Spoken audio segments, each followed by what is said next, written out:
Good morning. Little gap up here, which I'm wondering, is this a gift for sellers that got caught yesterday up near the high of the range to pair some losses? Is it going to be a turnaround? So it's going to be kind of interesting. The S&Ps were breaking lower here and kind of push back up. And it's in the middle of the range. You can see my cursor. I need to change the color. I did some change in E signal and kind of mess things up. Let me get it back to what it was. I'm not wasting too much time. I had it like that. And I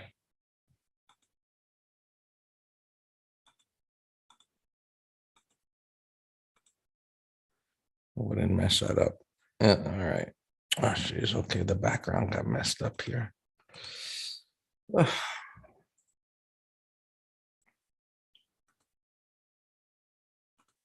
do that for now. Make it easy. This is pre-market. All right. So, going to gap up a little bit better than the middle of the range. This was yesterday. We said it was gapping up into that gap fill area, and that was the top of the range there. Yesterday was a good example of it went down because it didn't go up. And someone asked in the green room yesterday, what was the news? What happened? I was like, I don't know. I think it just went down because it didn't go up. And talk about the psychology of, trading yesterday in the middle of the day there. I think this was it, 12 o'clock, where, I know it's easier to show here. Yeah, that's it right there, where it was going sideways here after gapping up, building the support area. And, it actually popped up a little bit and then started to come in. And once it broke that support, there was nothing to stop it. The gap fill was just lurking down there. And then I guess the more interesting part was, okay, it fell all the way down there. It stabilized for 15 minutes and then kept going right down into the, down there near the prior day's low. And so now it's gapping up here and it's into this trading range. It kind of makes it a big mess. Ideally, it would have gapped lower into this gap fill and would have had a better opportunity for at least some kind of reversal. But so now, starting the day, up here, there's nothing really to stop it from going up, back up into here. And the question is, can it actually do that? Well, I suppose it can. And buyers stepping up here again, and does it back off and create a topping tail? So what this does, and initially, is make a pretty strong reference point of support at 380, which, looking at the options, is a pretty big open interest here in this area expiring in a month. Now it's a month out, but still it's a big reference point right in the middle of this range here. So keep that in mind, because, if this comes down here, of course, SPX goes down here and it starts to drift down, I think it will just get decimated back down to the bottom of the range and possibly lower. So, that's going to be a relatively important point. And if it breaks here, you've got, this unfilled gap, you've got the 380, you got this big open interest that could get unwound and drive prices lower.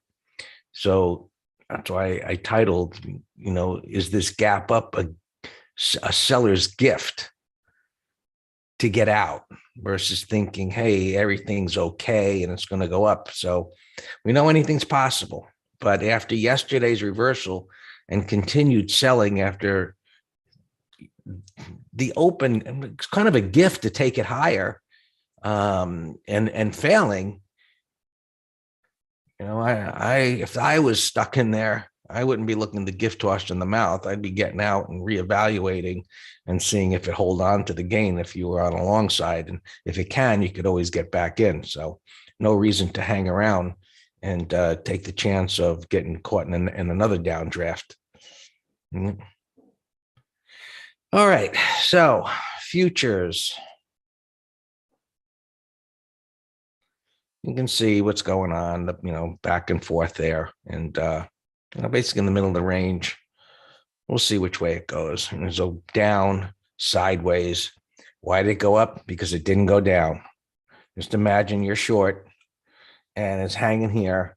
You're thinking it's coming down here to get your money, right? 380 is going to be like a magnet. And nope. Cover them shorts. And so now as it comes up here, does it go all the way up? Does it stall? Does it going to roll back over? I don't know what caused that to, go up as it did right there. Maybe some news, I don't know. But anyway, now that it's done that, some chopping around here, that's what I'll be looking to see. Does it go higher? Does it roll back down? You're in the range here, back and forth. So now that it's here, up here, and we've got this, which is proven to be pretty stiff resistance, right? So let me just go back to SPY for a second. All right, so just above that green bar around 386-ish, SPX, right around here is where SPX would be. And so now, I don't think, right? Thinking isn't a strategy, but right, we think. That's what we do as traders, and looking at these pictures called charts. So I don't think it's going to get back above this area, which is kind of close, right? But if the premium there is enticing at 39.25, 80 by 95. And so it's a big reference point. If it continues to move up, 39.30 should be definitely considered if this does continue to move up. Yeah, Jake, 39.30, that we're back to that situation. You remember, I don't know whether it was last year, the beginning of the year, I think it was last year, where it was more of premiums that were more in line with where 30 for opportunities, that level of premium. But again, you've got to get above yesterday's high. You've got to get through this pivot, to do some damage.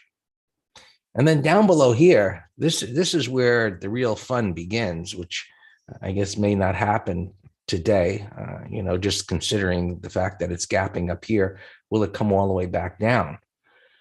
Certainly it could. So gapping up here and getting another red bar, I think, would pretty much ensure getting through here by the end of the week. But again, this area right in here with the unfilled gap in that 3,800, pay attention. Even if you're not trading this, pay attention.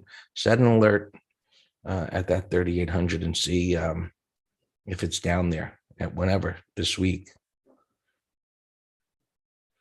So you can, if it drops, 3,800 is 80 by 85. So 75.95 is 60 by 75. Not bad. So that'll get defended at 3,800. So 37.95, you're saying? Yep, exactly. 37.95. Perfect. All right, there you have it. Qs. Where are they? Pretty much the middle of the range, same kind of scenario. And you can see the reversal, same thing. And as it's going up here. And it does have the opportunity, meaning it does have a void to be able to go higher. So we lower that low, and it's perking up here. So I don't know what's driving it right now. I saw Netflix before, it wasn't getting crushed. So I don't know, maybe. Same story there. YM, not a bad pattern in YM, meaning I don't, we'll see where it ends the day, but the wide range bar, and even after the red bar consolidating at the top here. And as always, we'll see where this ends.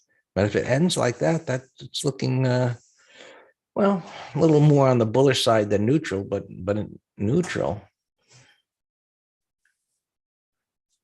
Well, you're saying market inherently wants to veer higher. Well, I think institutions have been, kind of like Pavlov's dogs to buy the dip, from 2009 until now. And so, yeah, the market is down a lot, NASDAQ's down 30%. And so they're anticipating a turn here, which this may be part of that process of a little bottom before, things maybe go lower again. You can see what's been going on here over the last few weeks, just kind of running in place. But at one point, do they get tired of buying the little dips here if it doesn't go up? So, and next week has got all the big tech earnings. So, you got that in play as well.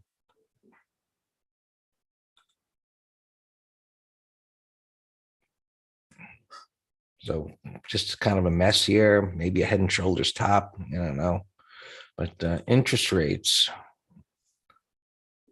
look at the 3-month. I keep showing you this. I talked about it over a year ago. Watch out if this thing breaks out. Right? And it did. And it's even up again here this morning. So if the 5-year, and I guess more watched is the 10-year, if it clears these highs here pre-market, keep an eye on that. If this interest rates start to push up, and you could look for confirmation if the VIX starts to move up, and this is moving up, odds are you're going to see the markets going down. And of course, if you're looking at the NYSE tick, maybe I don't have a good picture of it here, but let's see, yesterday it was down below the zero line pretty much the whole time, but it should open higher. And then like here, this was yesterday, it opened up really high. And then here was the buying going on. And then it's like, what the hell happened? Get the hell out of town. And so now things popping up a little bit, but so keep an eye on intermarket and market internal gauges for some guidance. But so far, interest rates have just been hanging around here. So it makes sense to keep an eye. And you can just put this on a line chart and a thumbnail and just see if it starts pushing higher. All right. Transports, got rejected yesterday. It was just a messy day. I kind of said it was likely to be. And Bitcoin. So on the other side, I mean, look, does this start going down? Market won't like it. If it can push back up here again, look, anytime we have markets that are going primarily flip-flopping sideways as we do across a lot of markets, we have to be looking all over the place for some guidance as to what's going to tell us it's ready to get out of this range one way or another. Whereas if it's just trending down and everything is, there's really not much to look at or talk about. It's just everything's going in one direction. Here, it's just been going sideways for weeks. And it's like, which way is it going to go? When's it going to make up its mind? Crude oil clearly popped up big. And, you know, the energy stocks got crushed as oil came down. And so now they're just coming to hang in here. So, I'm not sure yet. This could be an opportunity where these things, bounce back up. They're stabilizing here. So look, if this interest rates start perking higher and oil starts perking higher, those inflation fears, which I don't know why they'd be going away at all, because they're there. I know, whatever commodities came down and all, some relief that the worst of the worst is over. We shall see. But again, keeping an eye on interest rates to see if they start moving up again or down. And so these little thumbnails of internals or internal into market piece of information can be helpful as a day trader. Silver trying to lift off of that breakdown bar failure, and gold not making much headway, not much headway. So the dollar isn't going to give it up. Well, they give it up a little bit here, but as long as that 3 month keeps pushing higher, I can't imagine why the dollar is going to give it up in a big way, or why metals are going to do anything of significance. So Ivana's asking me, Tesla similar to Square? They're two completely different animals, as Dan likes to call them. Tesla's reporting earnings on Wednesday, Ivana. And Square, I don't know why this thing's taking so long to resolve symbols since this upgrade. Square is reporting August 4th. Oh, you mean like bottoming patterns? There's bottoming patterns everywhere because the market's going nowhere, right? For 3 weeks, 4 weeks. That's why there's all these bottoming patterns all over the place. And whether they're going to suck in longs or whether it's an opportunity, we'll know when we know, right? We'll know when we know. So, to you, Dan. Square's popping up here pre-market. I don't know why. Maybe that's what you meant. I see it percolating a little bit. Good morning. All our opens are fine. Square. Yeah, still though, not deep in yesterday's range. So we're 100% bullish stock and option trades, except this MKC. We're short this. I can't tell where it's opening up, but beautiful weakness. So any questions just asked in the FANG department? Yeah, Tesla tomorrow, Netflix tonight. Holding well. I mean, we'll take a look at how far away we can get if you feel so inclined. You got friggin' whacked at last earnings with losing so many customers. But the difference now is I know they're going to be losing a lot of customers still. So this is more priced in my opinion, than it was here. So that's a shock bar in a downtrend.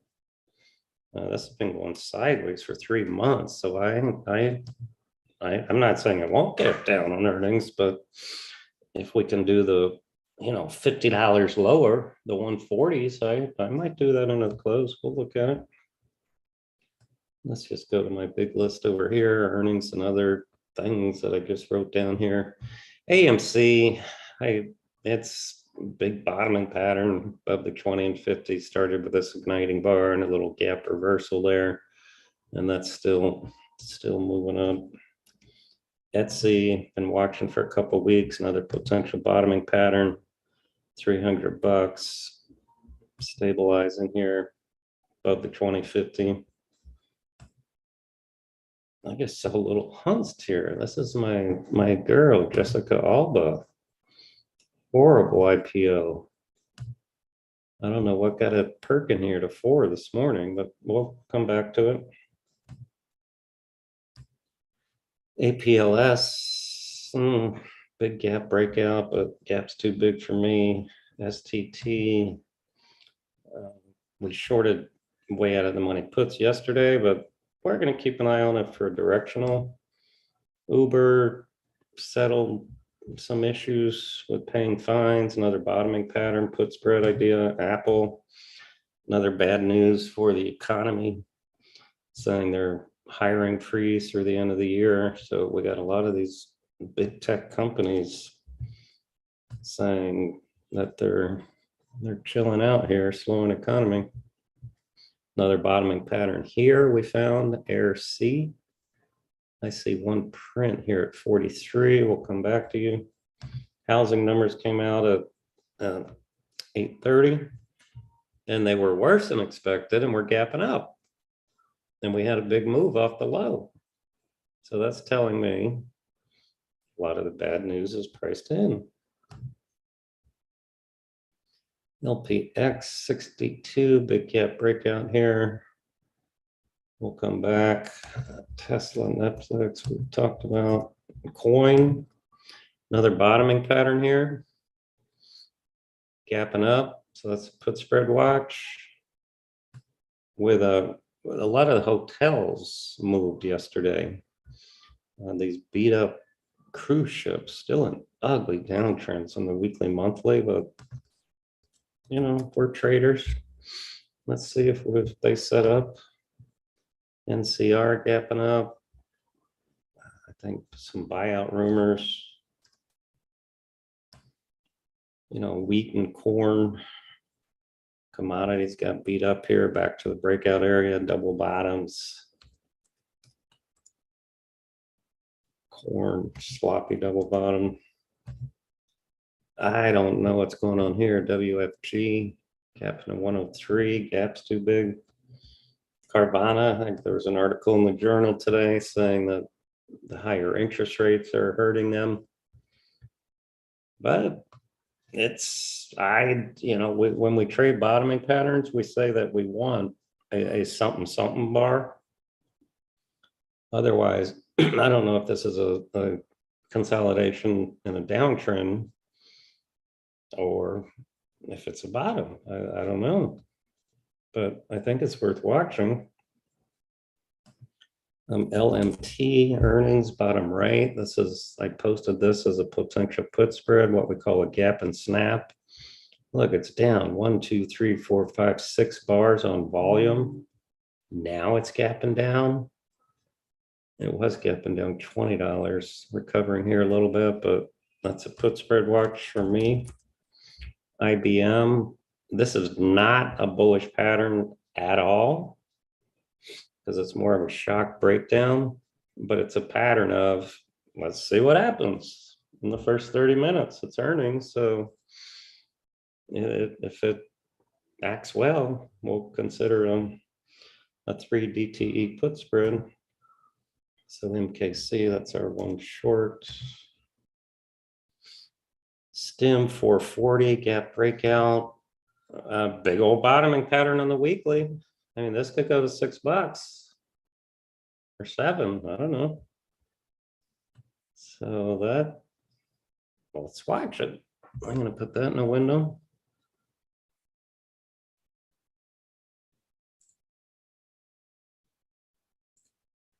STIM. Dash, we held off. We didn't do a put spread, but another bottoming pattern here I'm watching.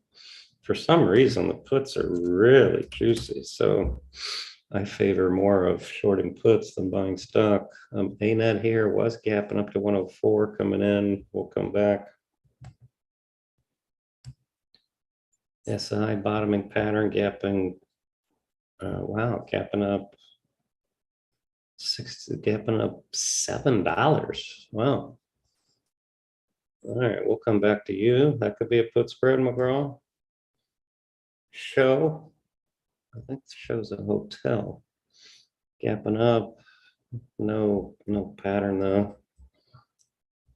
Mara, we were short puts. That's gapping up here again. I think they had some numbers coming out. Yeah, David, we just talked about them. You must be late today.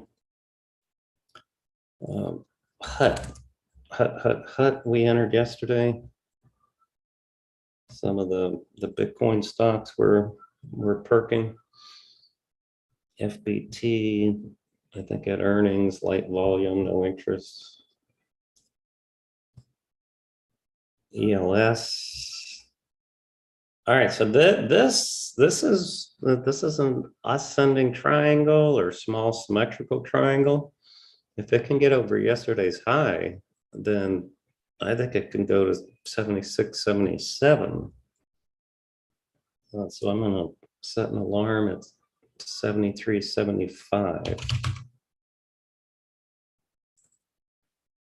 David, yeah, there's a number of puts where candidates have mentioned already. Those being, well, LMT I like, but coin. 73, 75.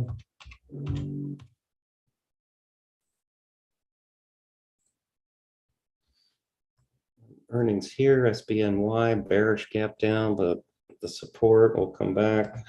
TFC, no pattern, trading range, no interest.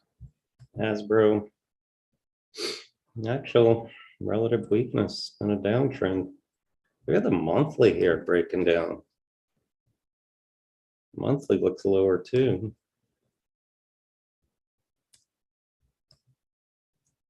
Halliburton earnings was up more, coming in, no pattern. FHN, no pattern. J&J, gapping halfway into yesterday's bar, no pattern. All right, here's our LMT. Well, actually, see, I was hoping a gap in snaps. I like bigger gaps. This one's not really that big for a gap and snap. I want like an exhaustion. So now I'm hoping this sells off like another 10, 15 bucks.